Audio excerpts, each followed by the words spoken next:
Who's ready for lunch at 10 a.m.? Not me. So this means when I put lunch out though, that means don't ask me for nothing.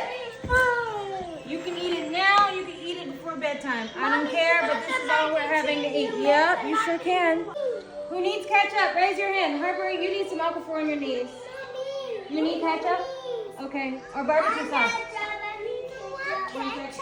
Okay.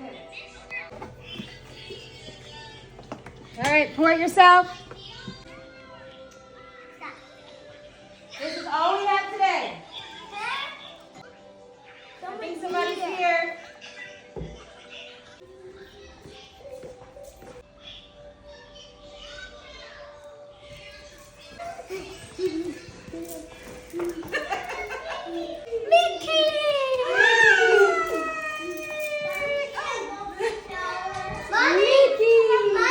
I can't walk properly. You guys are really advanced. Okay, that's what happens when you're stuck in the house for 7 days.